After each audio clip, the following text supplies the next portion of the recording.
inviting us to be here today to talk with you about a little bit about EAS and the national test that's going to be coming up. As everybody here, I'm sure, is aware, November 9th, 2 o'clock p.m. Eastern Standard Time. We're finally going to test the national emergency alert notification. This is the one that if the president ever really wanted to get on the air and talk to as many people as he can, and this is one of the main purposes of the emergency alert system. They finally want to know, it's basically FEMA, that they wanted to know, this is the first time it's ever been tested at that level, all the way down the chain. I know everybody's doing their monthly tests and their weekly tests, right? No, yes. One year. Okay. Yep. So we know pretty much on a statewide basis here in Florida that the system works very well. We have good coverage, the L1s, L2s, receiving what they need to, transmitting what they need to. And this is a test on a national level.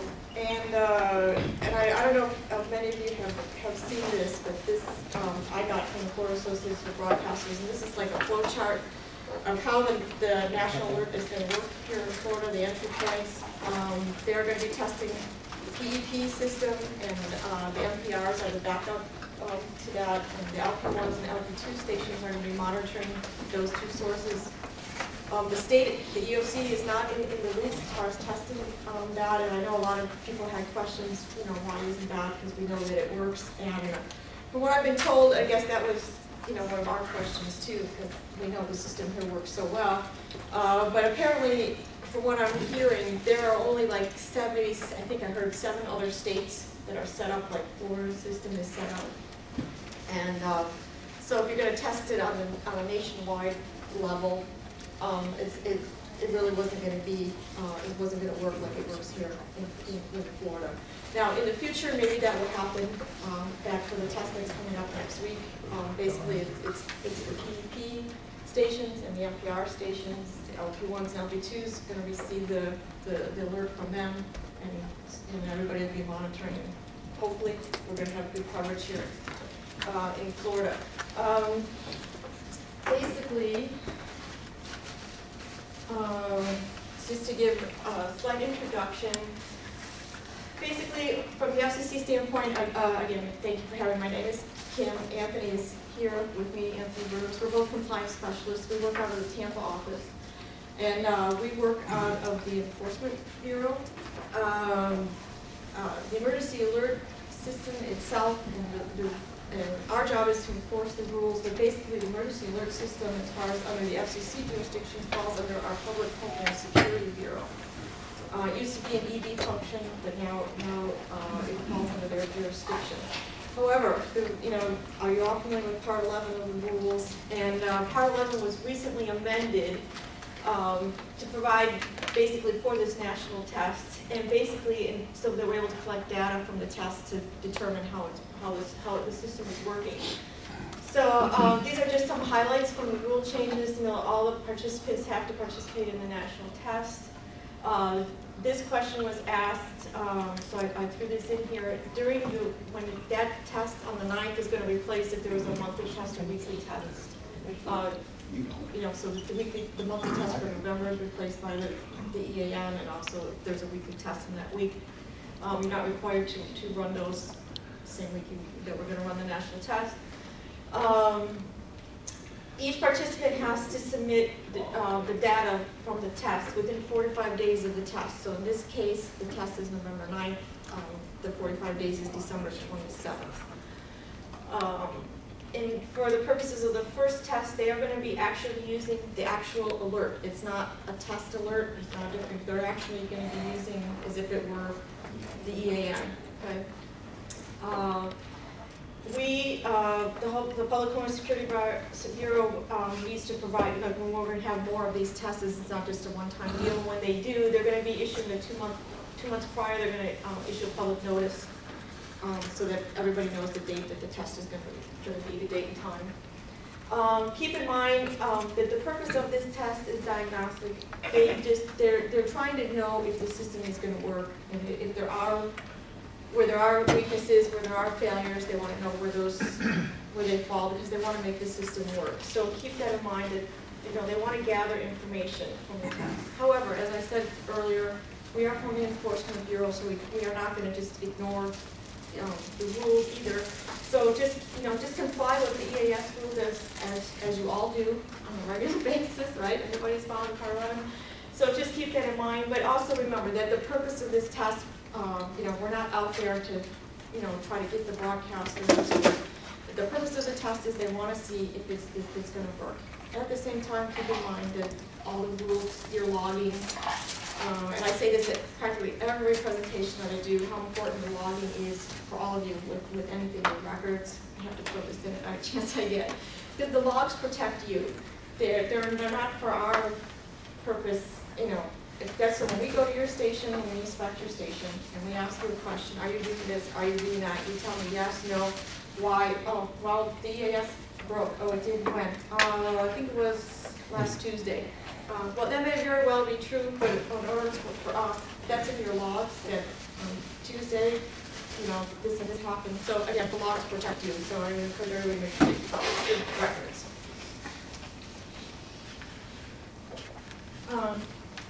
The test is going to last approximately 3 minutes, and this is something that's also going to be interesting to see how it plays out, because normally the tests, I believe, are no more than 2 minutes. So this time the test is going to be approximately 3 minutes, maybe a little more than that. I've heard 3 to 3.5 minutes, so just be prepared to be a little bit longer. As far as the audio portion, it's going to say that this is a test, but as far as the TV, the broadcast, that part is going to be a little tricky where they're concerned with the public being confused a little bit. They're going to, that part of being an alert is not going to be indicated in the call. So we are encouraging the broadcasters to put in maybe a slide so that people see that something that says this isn't a test. But there's a new we put out a handbook specifically for the national test. And again, this is just an example. We're not saying this is the rule or this is how exactly how to. This is just an example of what they put. And of course, we encourage you any way you can, any public service announcements you can do, or any way you can alert the public of knowing that this is just going to be a test. I don't know if locally here through the EOC. I don't know if anybody's here from the EOC or your local. As far as your 911 centers, 311, everybody, to make them aware that they may be getting an influx of calls during that time for people that don't know that it is just a test. One of the major changes now is with this national test is the reporting that's required for you to do. Each participant has to submit a report by December 27th, in this case, which is 45 days from the day of the test. You can file you can do it in a paper format or you can do it electronically, and we encourage you to do it electronically. It's much easier. But if anybody wants to submit paperwork, that's your choice. To submit it. And it has already been activated. If you go to this website here, there's a box there that you can hit as far as doing the reporting, because there's a series of 3 forms that need to be that are going to need to be filled out for the test. Form 1 is already available. It became available on October 26th, and it's going to remain open till the 27th. And this is basically an identification page. You're gonna, I think it's 2-3 pages of information. It's just your call sign, licensee, identifies you. Most of you might have done it already. Some reports in our trade presses said that has to be done by the 9th, by the day of test. That's where I'm. It is open now. You have to, in order to do the rest of this has to be completed. So you can't go to Form 3 and have done Form 1. So you have to do Form 1. It is, as far as I was made aware, it's open anytime, but even if when you're going to try to do this part after the test, you won't be able to enter it if you don't do. But the rule is not to have the practical side. So I mean, it's available now. They're just saying that it's open now. It's available now. If you want to go ahead and register now and do that part, it's available if you want to. Form 2 is going to ask a little more information if you received the test, if you were supposed to, send the test on, did it work, a little more detail. That's going to be made available right after the test on November 9th, okay?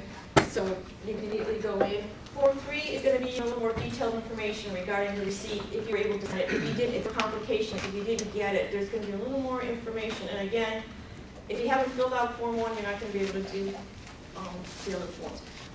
And the deadline, again, is all December 27th. This is, again, that date is just 45 days from when the test was done.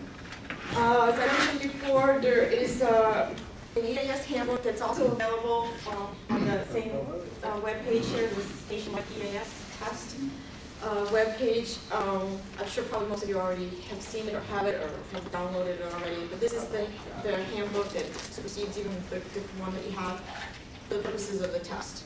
Okay, so this is the one that should be followed. If anybody needs that, again, it's at the on the webpage.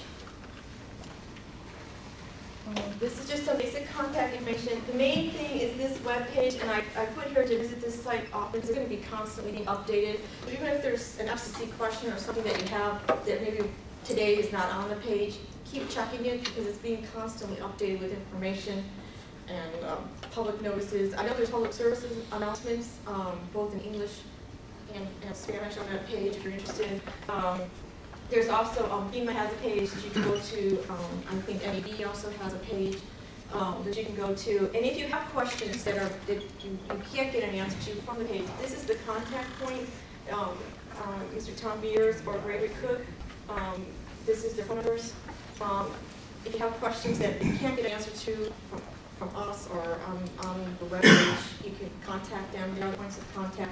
Keep in mind also that they can call you back in like 5 minutes. They're going to be having a high volume of phone calls, especially as we close to the date. But though they are listed as the source of contact.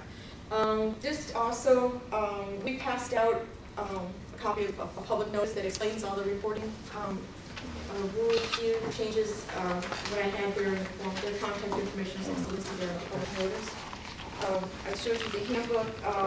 At that webpage, there's also, this is more, I think, for the line with the general public, but if you see information on the Q&A about the EAS test, the national test, there's also a consumer fact sheet, the one that's kind of green on the bottom in the cover, that has good information if you're doing any outreach to the public as far as letting people know that it's just a test.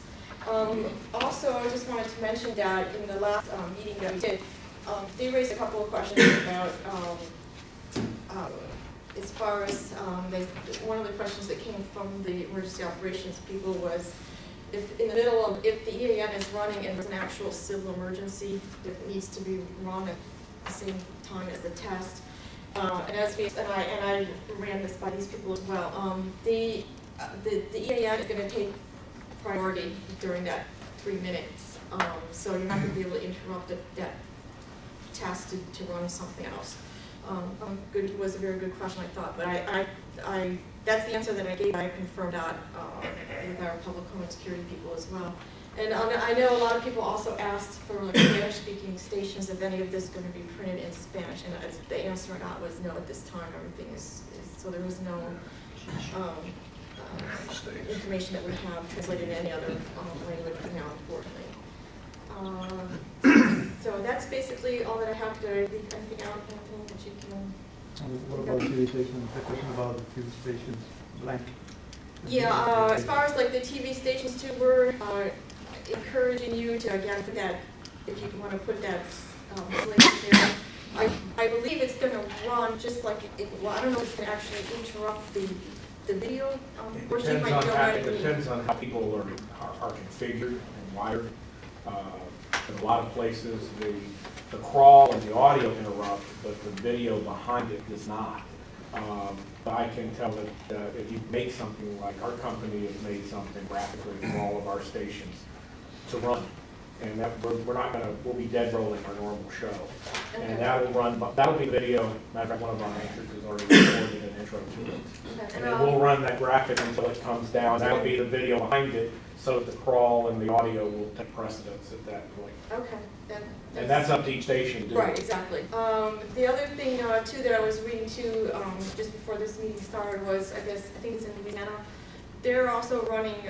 They're going to try to run like a PSA crawl, maybe a minute before the actual test. Telling people that you're going to see, the alert to be coming, so that they're just trying to think of ways to educate the public at this point, so there's not this great panic when that happens. And I know probably most of you are all an engineering side, not all, but some are. And at this point, at some point also, and I encourage you also to make, let your general managers know and let them know it's going to be 3 minutes long, and there's nothing you can do about it. You're going to have to, so, which I'm sure at this point must happen, but we're just reminders as we go through the process. Anything else? Anybody has the brochure of Test Nov? The little flyer you mentioned, the flow chart thing, is not there, but other than that. Yeah, this, Yeah. I mean, I don't know if you have a way to make copies, but that's just basically how the test is going to come down. That came from the FAB Yeah, that's website. probably on the. That's what we handed out last. I can just make a note of that. But he went to all the copies for you. If you were here last meeting, that's what we handed out to everybody. Yeah, and we did we had a meeting on this a couple of weeks ago, and we also talked about having something at our next meeting to follow up on how everybody did. And that chart was passed out, and I guess what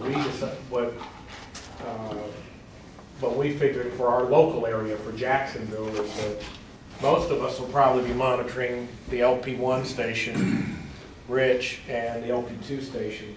Right. Rick has, and then those two, since Rick is the PEP station, he'll be taking the entry point that Okay. the other two stations will be monitoring. Right. So Yeah, for most of us, we'll just keep on going the way we are, as we do for the monthly and stuff. We'll continue our monitoring unless somebody wants to decide to monitor that's Rick. what they want to see, if it's gonna work. I know in a lot of areas they were talking about trying to change things and Yeah, the delay. and like late taking the delay off, Yeah, they and were things telling like us it'll be that. like at least 30, 45 seconds where Yeah, everybody in the country syncs up. But they want to, at the same time, we want the test to be successful here, but at the same time, you need to approach it in a way that, like, if an EAN was going to go off in the next 5 minutes, you wouldn't be thinking about, well, I got to take my delay off. I've got to, you got to kind of go with the approach of it's as if the EAN Well, was. essentially for most stations, most of us will keep our current monitors, and now they will be monitoring the PEP station. And But actually here you're fortunate that you have the PEP station here. That's the other problem here in Florida, I know. And we've been in a lot of conference calls about that. The coverage of the PEPs here are not going to cover the whole state. that's where you got, and then, Bob left, but he's got Smitty and them have the NPR stations. Right, so the NPR is the backup for the LP1 and the LP2s.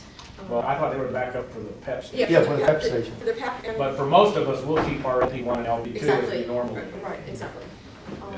That's basically how it's going to work. And as far as I know, like in areas like the Panhandle, as far as like the PEP stations, it doesn't have to be like a Florida PEP that they hear because it's a national alert. So in those areas, I think I've heard that a lot of them are going to be monitoring like Georgia, Alabama. They have more easy access to the PEP station in those areas. So I don't know if anybody here is still like me. I know that we were discussing what various decoders and encoders do, but I did check afterwards. I was concerned about our older TFT because the way it normally works is it's a store and forward. It records, it only records 2 minutes.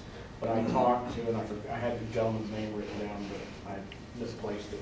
But at TFT, he said as long as you have inversion software from about 2005 or 2000, he said they've always had it in there. And he confirmed that if you get the EAN, it will go live and stay for until it receives something to turn it off. It's normal, but it does need to be an automatic. You have to switch it. I think we said that at our last meeting, if you had Sage boxes, Yeah. you can't turn it off. They're Yeah, automatic to EANs. TFTs, when you go manual, in a manual forward situation, yes, you can miss it. But so they have a thing where they're telling everybody to put it in automatic prior to the test, and then just let it. Wait it till go. they Yeah, and that's the other thing too is there's to end the test in this case they're not sending an EAT, it's going to be the EOM. Yes. So let that test run until you get the EOM, and because then otherwise that's one of the things they kind of did a little like they did a test in Alaska, and that was one of the issues that they had is people started touching the equipment before the EOM codes were actually received, and that caused a lot of problems. So just let it ride until you get those end of the message codes. That will save you a lot of grief. And one other thing about the EOM, if you're not aware, the EOM code is generic. And one problem we've seen is that, and I don't know if this happened on the EAN, but it does happen on other alerts and probably could happen to the EAN as well, is if for some reason, even on a separate monitoring source, if an EOM comes through, it may terminate the EAN. That's a possibility. That's an equipment. Because there's no designation that says this EOM goes for the EAN. Any EOM can end. Yeah. And that's one of the things when you're going to have to go through at the end, if it does happen, that's one of the things they want to know, of what happened in those forms too. That's what they're going to ask. I asked that question to TFT because it had a known issue where if you're in the middle of forwarding an LP1 and you got the thing coming as an from the LP2 station, it had to discern it was a duplicate. Otherwise, in theory, it's supposed to ignore it, but I've seen it in our case where it hangs up. And they say they know about it, but in theory, this should all be duplicates, and if the duplicates are illegal. And it will, and on EAN, it's first in. So whoever we get it from, which I presume will be the LP1, it's going to lock on until it gets, that's what they tell me. That's the way it's supposed to work. Whatever, it will ignore the other receivers. Ignore the others. Once it gets it, that's the one from whatever source It stays there until it gets either an EAT or EOM. Exactly. Yeah. So, and of course, I don't mean to say when you don't know already, but of course, if you haven't done already, contact your manufacturer, whatever box that you have, to make sure you've got everything set with the equipment itself. Make sure that it's functioning properly, or is there something you need to do to get the equipment to be functioning properly before the test? Now's the time. So, any questions? Okay, very good. So we appreciate you having us come out and talk with you. Hope we're able to give a little more insight to what was going to be going on. Again, if there are any questions, again, I suggest contacting that website. And if you do have any particular questions, you can contact the contacts there. And again, that information is in the public notice that we passed out. Okay, well, thank you very much. Thank you. Thank you.